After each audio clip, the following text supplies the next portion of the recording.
Russia দাবি করেছে ২০২৫ সালের জানুয়ারি থেকে এখন পর্যন্ত যুদ্ধে প্রায় ৫ লাখ সেনা হারিয়েছে ইউক্রেন।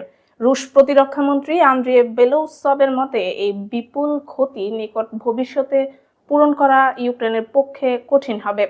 রাশিয়ার প্রতিরক্ষা মন্ত্রণালয়ের বোর্ড বৈঠকে, যেখানে প্রেসিডেন্ট ভ্লাদিমির পুতিন উপস্থিত ছিলেন, বেলোসভ বলেন, ব্যাপক প্রাণহানির কারণে ইউক্রেনের বেসামরিক জনগণের মধ্যে সেনাবাহিনীতে বাধ্যতামূলক যোগদানে অনীহা বাড়ছে।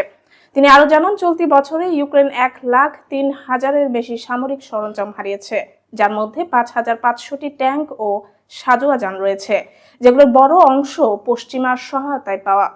রাশিয়ার রাষ্ট্রায়ত্ত গণমাধ্যম আরটির বরাতে জানা যায়, ইউক্রেনে বাধ্যতামূলক সেনা ভর্তির বয়স কমিয়ে ২৭ থেকে ২৫ বছর করা হলে বিভিন্ন অঞ্চলে জোরপূর্বক নিয়োগকে কেন্দ্র করে জনসাধারণ ও সেনা কর্মকর্তাদের মধ্যে সংঘর্ষের ঘটনা ঘটেছে। তবে রুশ প্রতিরক্ষামন্ত্রীর এই দাবির বিষয়ে ইউক্রেন এখনো কোনো আনুষ্ঠানিক প্রতিক্রিয়া জানায়নি।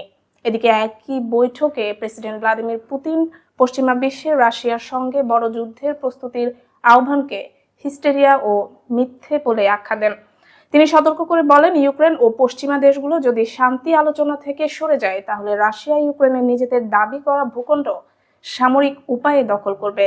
পুতিন আরো জানান, ইউক্রেন যুদ্ধের অভিজ্ঞতা কাজে লাগিয়ে রাশিয়া সেনাবাহিনীর আধুনিকীকরণ ও নতুন অস্ত্র উন্নয়নে জোর দেওয়া হচ্ছে।